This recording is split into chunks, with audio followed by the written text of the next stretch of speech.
fasilitas-fasilitas unggulan, monitor impact and outcome, meeting online, video conference, dan library.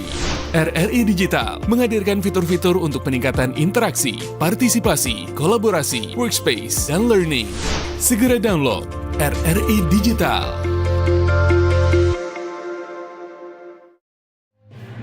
Pukul 17 waktu Indonesia Barat. Soal perjuangan ke pusat, apapun yang diminta oleh pemerintah Aceh, Delon sebagai wakil Aceh siap memperjuangkan. Saatnya kita dengarkan dan kita saksikan Lintas 17. Informasi aktual dari seluruh penjuru Aceh. Kejaksaan Tinggi Aceh menuntut 40 orang bandar narkoba dengan ancaman hukuman mati. Kabupaten Aceh Singkil Provinsi Aceh dengan menyediakan anggaran sebesar 25 miliar rupiah. Inilah Lintas 17 bersama Korwil 17 Banda Aceh.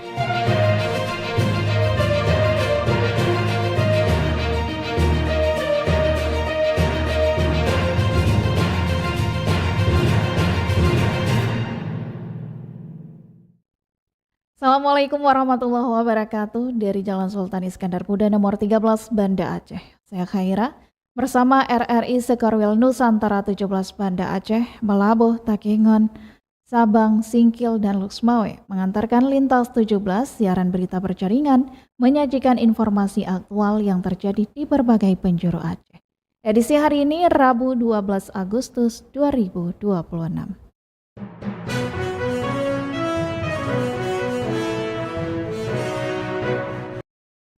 Pendengar berita utama yang dapat Anda simak sore ini diantaranya jelang HUT Kemerdekaan RI 28 Paskibraka Aceh jalani latihan intensif. Berita lainnya syukuran Hari Veteran Nasional ke-77 berlangsung di tingkat Provinsi Aceh.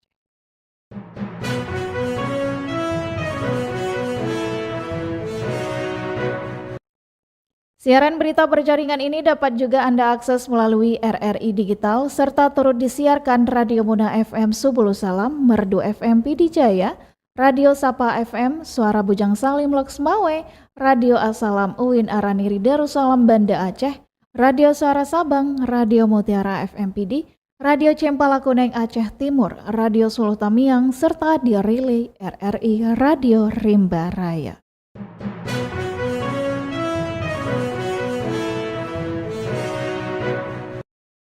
Baiklah saudara, berita pertama kami mulai dari Kota Raja, Banda Aceh.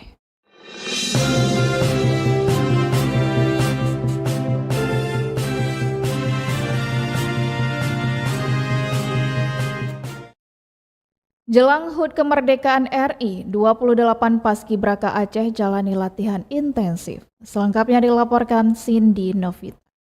Sebanyak 28 anggota pasukan pengibar bendera pusaka Paskibraka Provinsi Aceh masih melakukan latihan penaikan dan penurunan bendera menjelang pelaksanaan upacara peringatan Hari Ulang Tahun ke-81 Kemerdekaan Republik Indonesia. Latihan dipusatkan di kawasan Blang Padang, Banda Aceh setelah para peserta menyelesaikan tahapan seleksi dan pembekalan sejak awal Mei 2026. Dari hasil seleksi terpilih 28 peserta yang terdiri dari 16 putra dan 12 putri. Setelah dinyatakan lolos seleksi, para peserta mengikuti sejumlah tahapan pembinaan, meliputi teori dan praktik wawasan kebangsaan, peraturan baris berbaris atau PBB, serta latihan penaikan dan penurunan bendera. Rusma Harda selaku panitia pengawasan latihan Paskibraka dari Kesbang Pol Aceh menyebutkan pada awal Agustus ini para peserta telah menyelesaikan tahapan latihan baris berbaris dan mulai menerapkan teori dalam praktik penaikan dan penurunan bendera. Tapi kalau normalnya itu sekitar 12 hari lah untuk di lapangan. Karena untuk 6 harinya itu ada kegiatan-kegiatan yang kita hentikan latihan. Mungkin salah satunya adalah mungkin lebih persiapan ke pengukuhan, kemudian persiapan gladi bersih, gladi kotor, dan persiapan-persiapan yang lain. Seluruh kebutuhan akomodasi dan fasilitas peserta, mulai dari pakaian latihan, sepatu, hingga pakaian dinas upacara atau PDU, telah difasilitasi oleh Kesbang Pol Aceh. Kesbang Pol Aceh berharap seluruh peserta tidak hanya mampu menjalankan tugas sebagai anggota Paskibraka, tetapi juga memahami peran mereka sebagai kader penerus bangsa. Diharapkan setelah kembali ke kabupaten dan kota masing-masing, para peserta dapat menjadi corong bagi daerahnya serta membawa nilai-nilai kebangsaan yang diperoleh selama mengikuti pembinaan Paskibraka. Dari Banda Aceh, Cindy Novita melaporkan. Pendengar, syukuran Hari Veteran Nasional ke-77 tingkat Provinsi Aceh dirangkai dengan penyerahan kursi roda, serta pemutaran narasi pertempuran Surakarta. Selengkapnya disampaikan Tisi Maulidia Putri. Dewan Pimpinan Daerah Legiun Veteran Republik Indonesia LVRI Provinsi Aceh melaksanakan syukuran Hari Veteran Nasional ke-77 bertema Veteran Menjaga Nilai Juang Menginspirasi Indonesia Maju di Anjung Monmata, Kompleks Pendopo Gubernur Aceh pada Rabu 12 Agustus 2026. Ketua Umum Dewan Pimpinan Daerah LVRI Provinsi Aceh M. Ja'far Karim menegaskan Hari Veteran yang diperingati setiap tanggal 10 Agustus bukan hanya seremonial tetapi menjadi momentum meningkatkan nilai juang nasionalisme, persatuan yang merupakan warisan moral bagi setiap generasi. Nilai patriotisme, nasionalisme, keberanian, persatuan, rela berkorban, pantang menyerah, disiplin, integritas, dan cinta tanah air merupakan warisan moral yang harus terus diwariskan kepada setiap generasi. Sementara itu, Asisten Pemerintahan Keistimewaan dan Kesejahteraan Rakyat Sekretariat Daerah Aceh, Syakir mengungkapkan bahwa perjuangan mempertahankan kemerdekaan menjadi tonggak penting dalam perjalanan bangsa menuju pengakuan kedaulatan Indonesia. Untuk itu, pemerintah Aceh akan selalu memberi perhatian serius kepada para veteran. Mengingatkan kita pada perjuangan mempertahankan kemerdekaan yang menjadi tonggak penting dalam perjalanan bangsa menuju pengakuan kedaulatan Indonesia. Adapun syukuran Hari Veteran dirangkai dengan penyerahan kursi roda sebanyak 5 unit kepada anggota LVRI yang merupakan bantuan dari pemerintah Aceh melalui Dinas Sosial, serta pemutaran video rimba raya dan narasi pertempuran Surakarta 7 hingga 10 Agustus 1949. Dari Banda Aceh, Tisi Maulidia Putri melaporkan. Pendengar, dari Kutaraja Banda Aceh lintas 17 menuju Samudra Paseh, Aceh Utara.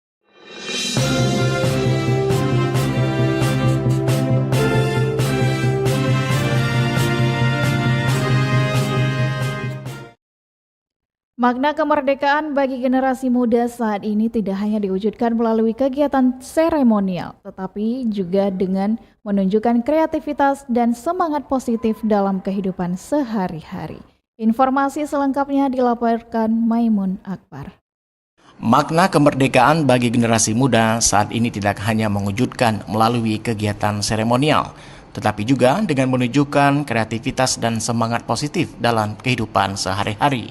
Akademisi dari UIN Sultanah Narasiah, Kota Loksmawe, Bukhari kepada RRI mengatakan, semangat generasi muda dalam memperingati kemerdekaan pada dasarnya masih sama seperti dahulu. Namun, perkembangan teknologi membuat cara generasi muda mengekspresikannya dan menyebarkan semangat tersebut semakin meluas. Ia menambahkan jika dahulu kegiatan pemuda dalam memperingati Hari Kemerdekaan masih terbatas dalam hal publikasi karena media yang tersedia belum banyak. Kini hampir seluruh kegiatan dapat langsung dibagikan melalui media sosial. Sekarang kan semua kegiatan yang dilakukan oleh pemuda dalam hal atau bentuk memperingati kemerdekaan langsung tercermin dan terlihat di media sosial, baik di koran, kan, di Facebook dan lain-lainnya. Menurutnya, berbagai aktivitas yang dilakukan pemuda dalam menyambut dan memperingati Hari Kemerdekaan dapat terlihat secara luas melalui platform media sosial. Bukhari menilai kondisi tersebut menjadi peluang bagi generasi muda untuk menunjukkan kreativitas sekaligus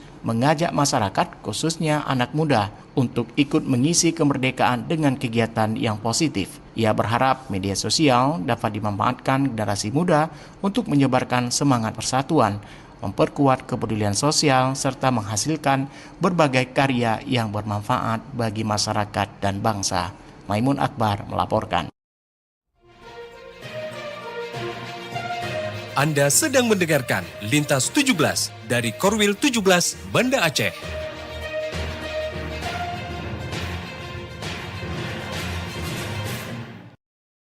Makna kemerdekaan bagi generasi muda. Kita dari Kutaraja Banda Aceh dan Loksmawe. Saatnya kami ajak Anda menuju dataran tinggi Tanah Gayo.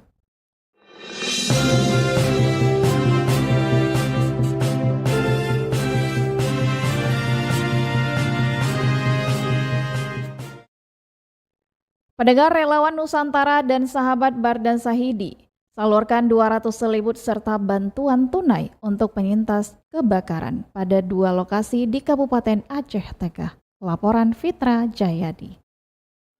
Kepedulian terhadap penyintas kebakaran di Pasar Jagung Jeget, Kampung Jeget Ayu, Kecamatan Jagung Jeget, maupun Kampung Slagi Indah, Kecamatan Silihnara terus mengalir. Relawan Nusantara bersama sahabat Bardan Saidi menyalurkan sebanyak 200 selimut serta bantuan uang tunai kepada para penyintas kebakaran. Bardan Saidi mengatakan bantuan itu diberikan setelah melihat langsung kondisi warga yang mengungsi dan masih membutuhkan perlengkapan dasar, terutama selimut. Dirinya mengaku ikut bermalam di lokasi pengungsian untuk melihat langsung kondisi penyintas, sekaligus mendata kebutuhan logistik yang diperlukan selama masa tanggap darurat.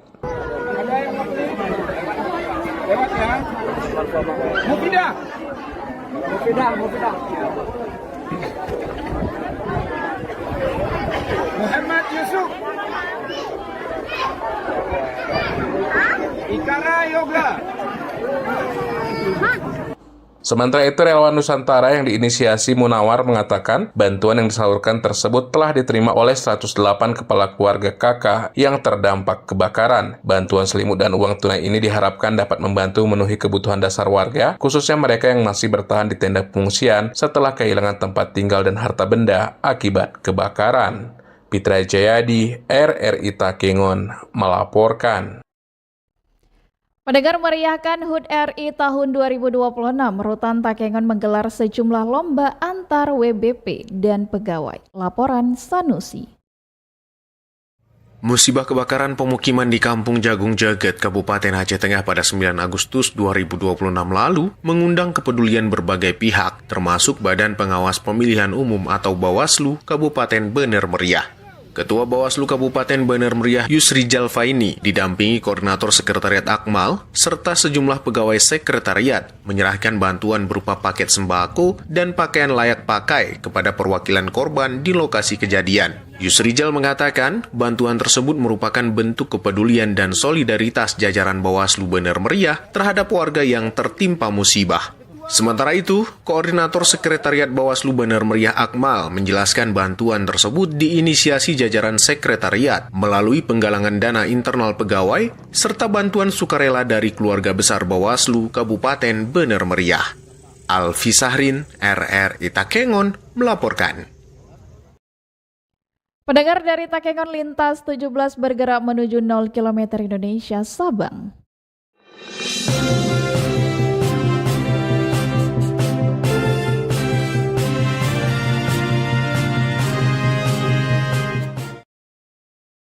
Pemko dan DPRK Sabang mantapkan kanun kemudahan investasi. Berikut laporan Irzam Maulana. Pemerintah Kota Sabang bersama DPRK Sabang memantapkan pembahasan rancangan kanun tentang pemberian insentif dan kemudahan penanaman modal pada Selasa 11 Agustus 2026. Regulasi tersebut disiapkan untuk memperkuat iklim investasi sekaligus membuka lebih banyak peluang usaha dan lapangan kerja di Kota Sabang. Kepala Dinas Penanaman Modal Pelayanan Terpadu Satu Pintu dan Tenaga Kerja Kota Sabang, Faisal Azwar, mengatakan keberadaan kanun menjadi salah satu upaya pemerintah daerah menciptakan kepastian dan kemudahan bagi pelaku usaha yang ingin berinvestasi di Sabang. Menurut dia, pemerintah perlu membangun iklim investasi yang lebih menarik dengan mengurangi berbagai hambatan yang selama ini dapat memperlambat masuknya modal ke daerah. Ia menjelaskan salah satu persoalan yang pasti perlu dibenahi berkaitan dengan pemanfaatan aset daerah. Sejumlah aset yang belum dimanfaatkan secara optimal dinilai belum mampu memberikan kontribusi maksimal terhadap pengembangan ekonomi maupun peningkatan fiskal daerah. Ya, alasan utamanya yang pertama kita ingin menciptakan daya tarik investasi untuk Kota Sabang. Ya. Kemudian yang kedua kita ingin meningkatkan selainnya pengembangan ekonomi lokal. Kemudian yang selanjutnya kita ingin menghilangkan kendala-kendala dalam hal investasi, terutama menyangkut dengan pemanfaatan aset-aset daerah yang selama ini tidak termanfaatkan dengan baik sehingga tidak memberikan dampak terhadap peningkatan fiskal bagi pemerintah daerah. Selain persoalan aset, Faisal menyebut iklim investasi di Sabang saat ini masih berjalan relatif lambat. Kondisi tersebut antara lain dipengaruhi belum optimalnya penyiapan rencana detail investasi, kejelasan status kepemilikan aset, serta regulasi dan fasilitas pendukung yang dibutuhkan calon investor. Karena itu, kanun tersebut diharapkan tidak hanya mengatur pemberian insentif, tetapi juga memberikan gambaran yang lebih jelas mengenai kemudahan yang dapat diberikan pemerintah daerah kepada investor. Sementara itu, Ketua Badan Legislasi DPRK Sabang, Muhammad Rizky Setiawan, mengatakan pembahasan pembahasan rancangan kanun diarahkan untuk memperkuat daya tarik investasi tanpa mengabaikan kepastian hukum bagi investor maupun masyarakat. Menurut Rizky, posisi Sabang sebagai kawasan dengan karakteristik pelabuhan bebas membutuhkan kebijakan yang mampu meningkatkan daya saing daerah sekaligus memberikan ruang lebih luas bagi pertumbuhan ekonomi. Ia mengatakan investasi yang masuk ke Sabang diharapkan tidak berhenti pada peningkatan aktivitas usaha dan penerimaan daerah. Kehadiran investasi juga harus memberikan manfaat langsung pada masyarakat melalui terbukanya lapangan pekerjaan serta berkembangnya usaha pendukung. Kita tahu bahwasannya daerah itu, Kota Sabang ini kan leading sektornya itu kan pariwisata. Jadi kita juga meyakinkan investor siapapun yang ingin berinvestasi di sini juga bisa menyerap tenaga kerja yang ada di Kota Sabang.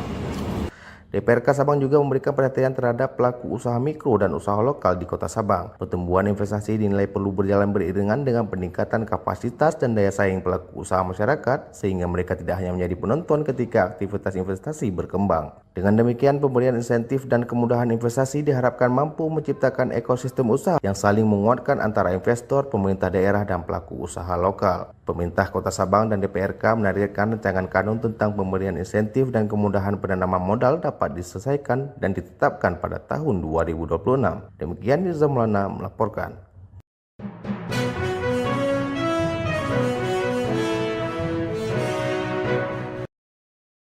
Dengan berakhirnya laporan tadi, berakhir sudah Lintas 17 sore ini. Berita utama dari RRI sewilayah batas Selasar Korwil 17 Banda Aceh. Atas perhatian Anda, kami ucapkan terima kasih. Wassalamualaikum warahmatullahi wabarakatuh. Sekali di udara, tetap di udara. Demikian Lintas 17 sore ini. Produksi Korwil 17 Banda Aceh.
Saat hujan turun bukan hanya langit yang berubah, tetapi juga kondisi jalan.